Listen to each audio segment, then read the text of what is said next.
সামনে জামাই ষষ্ঠী, চলে এসো আমার বাড়ি। रुको जरा, सबर करो।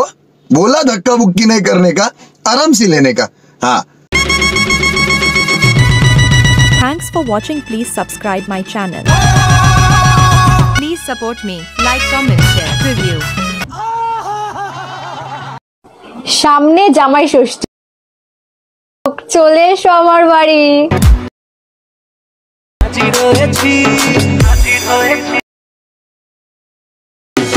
উপহার কি পাবো